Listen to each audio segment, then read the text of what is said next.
Hello বন্ধুরা, welcome back to my channel. আশা করি তোমরা সবাই ভালো আছো। আমি চলে এলাম আজকে আরেকটা নতুন ভিডিও নিয়ে। পেড়ে পাড়ায় মা শীতলার পুজো দিতে যাচ্ছি।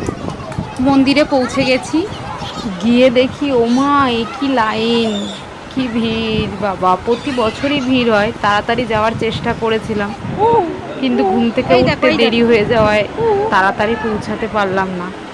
মা, মামি, আমি এবং পাশের বাড়ির একজন গেছিলো, তার দুটো পুচকু নিয়ে সবাই একসাথে লাইনে দাঁড়িয়ে ফটো তুলছিলাম। কান্নার আওয়াজটা শুনে তোমরা কোনোভাবেই ভেবো না যে আমার কিলবিশ কাঁদছিল। আমার কিলবিশ বাইরে বেরোলে খুব খুশি থাকে, আনন্দে থাকে। ও কান্না তো দূরে থাক, ও খাওয়া দাওয়াই ভুলে যায়। 1 ঘন্টার ওপরে লাইনে দাঁড়িয়ে আছি, লাইনটা যেন এগোচ্ছেই না, একই জায়গাতে দাঁড়িয়ে আছি। মন্দিরের সামনে দাঁড়িয়ে আছি মানে এই না যে গেট থেকে ঢুকে যাব, লাইনটা ঘুরে ঘুরে মন্দিরের পেছন দিক থেকে ঢুকতে। অনেকেই দেখছি মন্দির থেকে যে বাতাসা লুট দেওয়া হচ্ছে সেটাকেই কুড়াতে কুড়াতে মন্দিরের ভিতরে ঢুকে বসে পড়ছে পুজো দেওয়ার জন্য।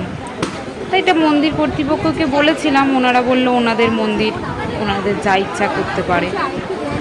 মন্দির কর্তৃপক্ষ ওইভাবে বলায় খুবই খারাপ লাগলো যে এত বছর ধরে পুজো দিয়ে আসছি অথচ এই রকম কথা শোনালো।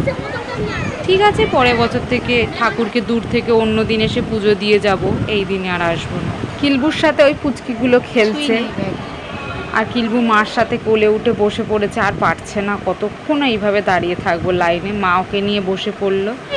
ও তো খিদেতে এবারে শাড়ির আঁচল খেয়ে ফেলছে। জল দিচ্ছি, জল আর খাচ্ছেই না। বাড়ি যেতে পারলে এবারও যেন একটু শান্তি পায়। স্বাভাবিক, সেই সকাল থেকে লাইনে দাঁড়িয়ে আছি, আর কি পারা সম্ভব? পুজো দিয়ে বেরিয়ে সবাই একটু আবির খেললাম মন্দিরে। আর ঢোকার সময় ভিডিও করার ইচ্ছা ছিল না, এতক্ষণ লাইনে দাঁড়িয়ে পুরো এনার্জিটা একদম শেষ হয়ে গেছে। আবির টাবির খেলে বাড়ির দিকে রওনা দিলাম। কিলবুকে মা আবির মাখালো, মামি আবির দিল। আর দাঁড়িয়ে থাকতে পারলাম না, শেষে হাঁটা শুরু করে দিলাম বাড়ির দিকে। ভিডিওটা ভালো লাগলে লাইক করবেন, কমেন্ট করবেন, শেয়ার করবেন এবং চ্যানেলটাকে সাবস্ক্রাইব করতে ভুলবেন না। হাসি, হ্যাঁ হাসির আওয়াজ।